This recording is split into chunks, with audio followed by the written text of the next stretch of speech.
There is a sound that defines the terror of the Dragon Ball Super Broly movie, and it is not a scream or an explosion. It is the sound of a heartbeat slowing down while the world around it burns. There is a specific moment during the battle in the Arctic where the atmosphere itself seems to recoil from the being standing at ground zero. Vegeta punches him. It is a blow that would shatter a moon. It is a blow that has felled gods of destruction in training. But Broly does not move. His eyes do not register pain. They register confusion, then they register irritation. Finally, they register a primal and bottomless hunger. In that split second, the Prince of all Saiyans realizes he is not fighting a warrior. He is fighting a natural disaster that has learned how to walk. This is the difference between a martial artist and a monster. Goku and Vegeta fight to improve. They fight to test limits. Broly fights because his biology demands it.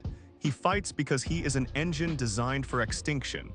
When we look into the eyes of the legendary Super Saiyan, we are not seeing a man. We are seeing the violent ghost of a race that was supposed to be dead. To understand the horror of Broly, we must first dismantle the idea that he is a Saiyan in the traditional sense. The Saiyans we know are a warrior race defined by pride and technique and hierarchy. King Vegeta was obsessed with status. Vegeta is obsessed with pride. Goku is obsessed with the art of combat, but Broly has no pride, he has no technique. He has no concept of status, he is a mutant. In the animal kingdom, there are occasionally births that defy the evolutionary logic of the species. A wolf born twice the size of the pack alpha. A shark that eats its siblings in the womb. Broly is that genetic anomaly. When King Vegeta looked at the infant in the cradle, he did not feel jealousy as many fans assume. He felt biological terror. He looked at a baby with a power level of 10,000, and he realized that if this child was allowed to grow, it would not just overthrow him. It would devour the entire social structure of the Saiyan race. King Vegeta tried to kill Broly not to save his throne, but to save his species from a predator they could not control.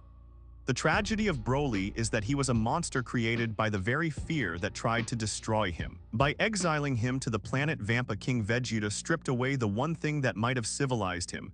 He stripped away society. He stripped away language. He stripped away connection. For decades, Broly lived on a rock that was hostile to life. He did not learn to fight in a dojo. He did not learn to fly from a master. He learned that every single living thing on his planet wanted to kill him, and that the only way to survive was to be more violent than they were. This is the crucible that forged him. We often talk about the mental state of Frieza in the provided text. We know that Frieza spent 10 years in a room of spirit and time, and that isolation sharpened his mind. For Frieza, silence was a weapon, but for Broly, isolation was a trauma. Frieza had 10 years to think about why he lost to Goku. Broly had 40 years to feel nothing but the biting wind and the electric shock of his father's remote control. Frieza emerged as a monk of evil. Broly emerged as a broken child in the body of a titan. The relationship between Paragus and Broly is perhaps the darkest psychological element of the entire franchise. It is a study in abuse and conditioning. Paragus did not see a son. He saw a weapon, he saw a tool for revenge. Every time Broly showed an emotion that wasn't rage, Paragus shocked him. He conditioned the boy like a dog. He taught him that his own power was a curse and that his own anger was the only useful thing about him. This is why Broly is so terrifying when he lands on Earth. He is repressed. He is quiet. He stands behind his father with a slouch. But underneath that passivity is a reservoir of trauma so deep that when it cracks, it drowns the world. The scariest monsters in fiction are not the ones who are evil for the sake of evil. They are the ones who have no control over the destruction they cause. Broly does not want to destroy the planet. He just cannot stop himself.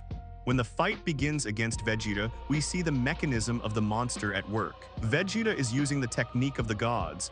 He is calm, he is precise, he is striking vital points, and for a moment it works.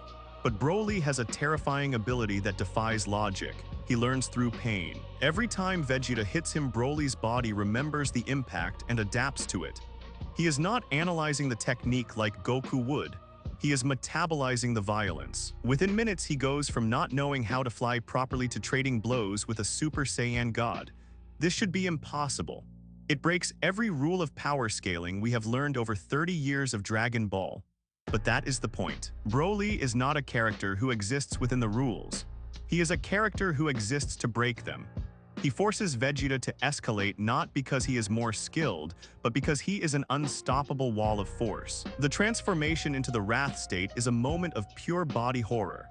We watch as his eyes turn yellow and his muscles expand, and his ki turns green. This is explained as Broly accessing the power of the Great Ape while remaining in human form.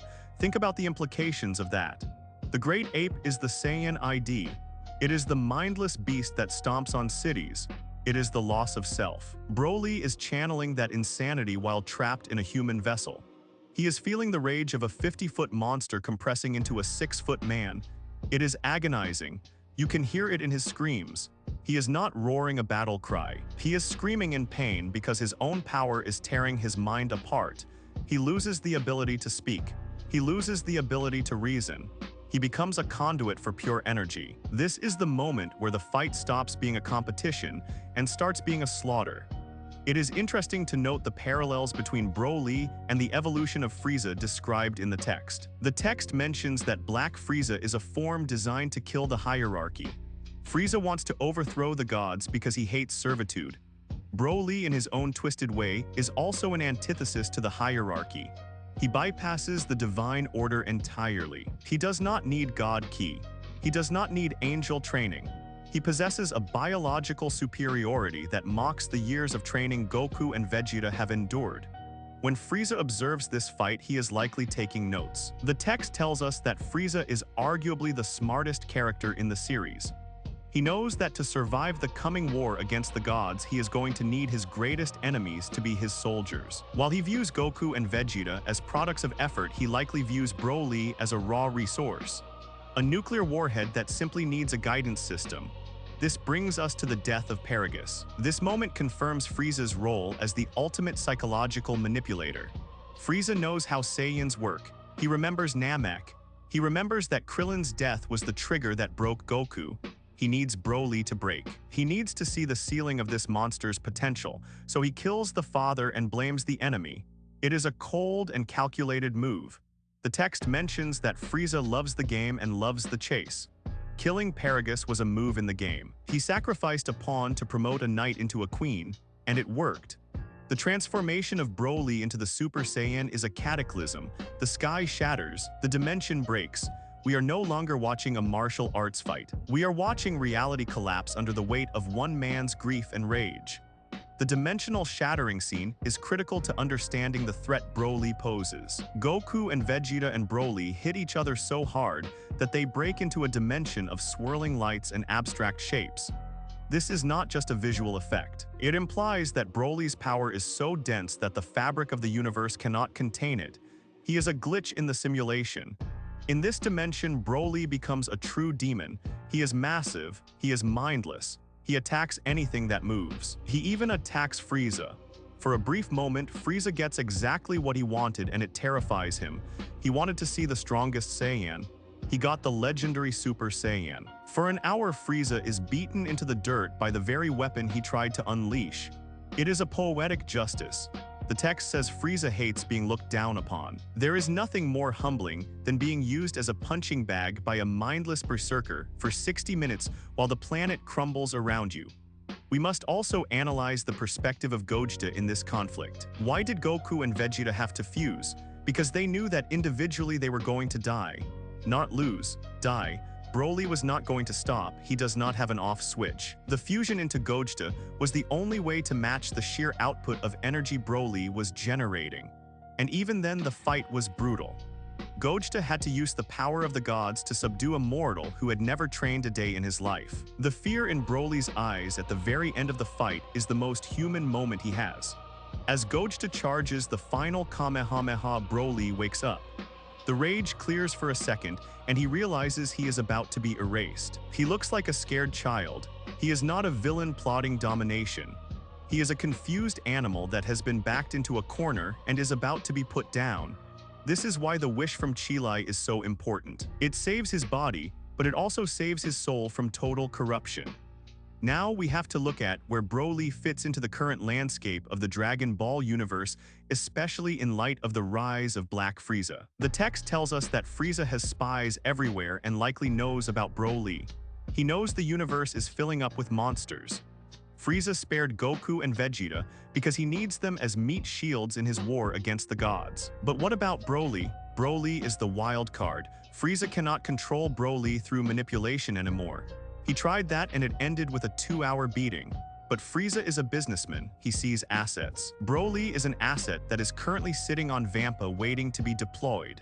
There is a terrifying possibility that Frieza is leaving Broly alone for the same reason he left Goku and Vegeta alone. He wants him to get stronger. The text says Frieza is acting like a disappointed coach who needs his enemies to break their limits. He needs the chaos of the Saiyans to draw fire while he executes his master plan. Imagine a scenario where Frieza provokes the gods or the angels and then points them in the direction of Broly. Broly has the potential to rival Beerus. We have seen hints of this. If Frieza can trick the divine hierarchy into viewing Broly as the threat, then Frieza can operate in the shadows. He can use Broly as the ultimate distraction. The text mentions that Frieza needs distractions to overthrow the Grand Priest. Who is a better distraction than a screaming berserker who can shatter dimensions? But there is a deeper layer to Broly's existence. He represents the Zero God's plan in a biological sense. The text argues that Black Frieza is a form designed to kill the hierarchy. Broly is a being who naturally exists above the hierarchy. He proves that mortals do not need divine permission to be strong. He proves that biology can surpass theology. This makes him a philosophical threat to the angels just as much as Frieza is a political threat. The angels smile while universes are erased because they believe they are untouchable. Broly is the one thing that might be able to wipe that smile off their faces. He is chaos incarnate.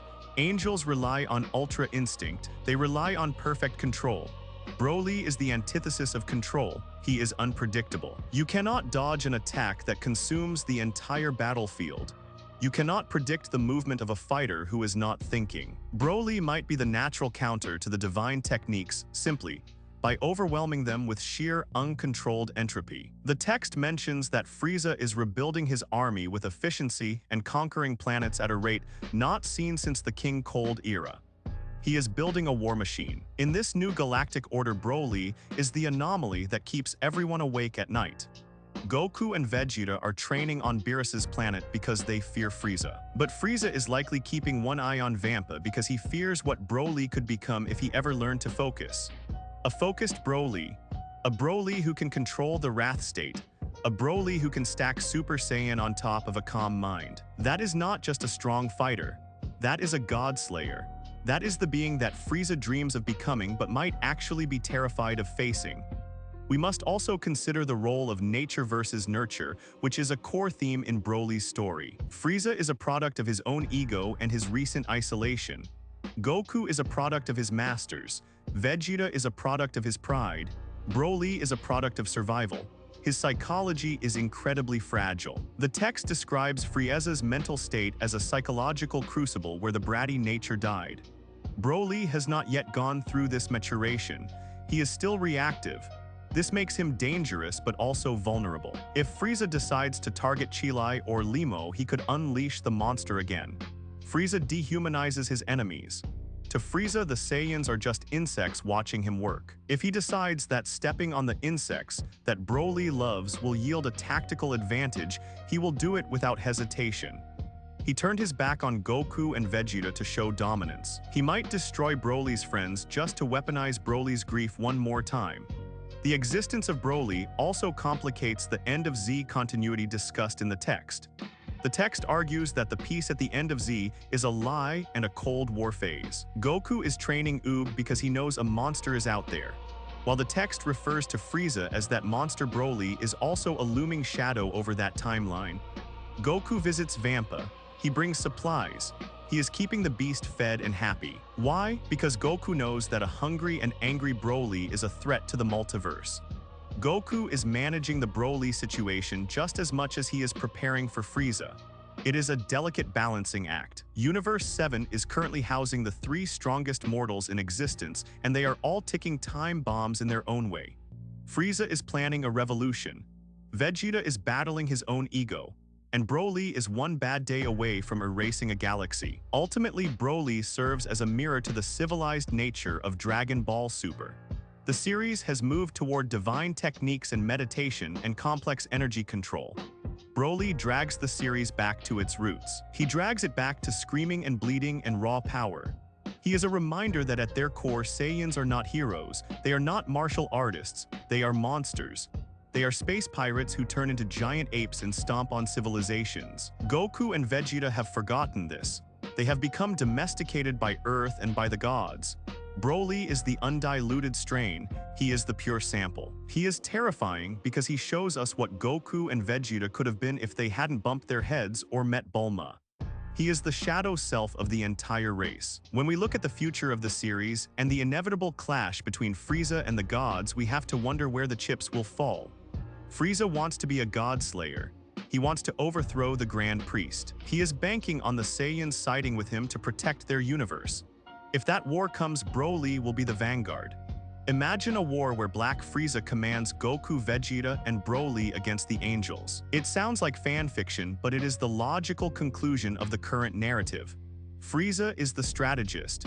Goku and Vegeta are the generals, and Broly is the bomb. The text says Frieza views the Saiyans as real fighters because they didn't cheat. He respects their struggle. In a twisted way, he might respect Broly most of all. Broly survived hell. Broly survived isolation. Broly is the only being who understands the solitude that Frieza endured in the time chamber. So when you think of Broly, do not think of him as just another movie villain who screams Kakarot. Think of him as a tragedy. Think of him as a victim of a system that feared his potential. And think of him as the ultimate wild card in a game of cosmic chess that is being played by emperors and gods. Black Frieza may be the player moving the pieces, but Broly is the one piece that might just flip the entire board.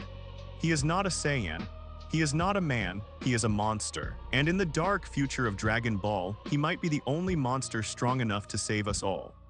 The silence of space is vast, but the scream of the legendary Super Saiyan is the one thing that can echo across the void and make even the gods tremble. That is the legacy of Broly. He is the storm that never ends.